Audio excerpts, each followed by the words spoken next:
if I walk over there and sit next to Mr. Johnson and carry my phone, does Google know that I was sitting here and then I moved over there? You're welcome anytime, Judge. Yes or no?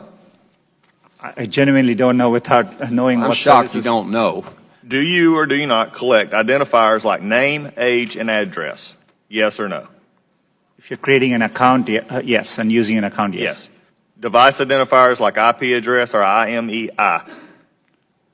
Depending on the situation, we could be collecting it, yes.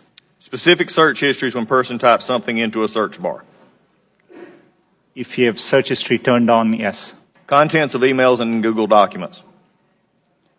We store the data, but we don't read or look at your Gmail. But you have access to them? As a company, we have access to them, yes. So you could? Saying you don't or don't? I'm not asking do you or don't. I'm saying you could, though there is a possibility. We have clear established policies on how we would do that data. GPS signals, Wi-Fi signals, Bluetooth beacons? You know, would depend on the specifics, but there may be situations, yes. GPS, yes. Yes, if you have location. Voice and conversations when using Google Voice products? We give an option to turn on or off. And But if a person didn't know it, voice and conversations when using Google Voice products? Yes. We only record when they initiated with OK Google and then say the terms after.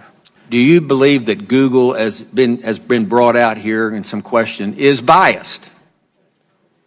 Congressman, it's really important to me that we approach our work in an unbiased. Do you believe that Google is biased? It's either yes or no. No, not in our approach. Why, number one, does Google need all this information? We can answer that in the fact that 86% of your revenue comes from advertising, so we know you manipulate the data in some ways. However, can you explain what you do to minimize this data, which is generally an accepted standard practice among those who collect data?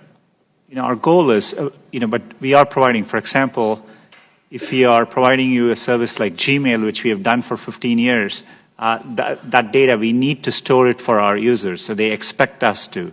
So we are trying hard to match users' expectations. We don't need, our data for advertising, as I said earlier, most of it comes from just the keywords you type. And so, we need minimal data to do advertising. We give you options to turn ads personalization off.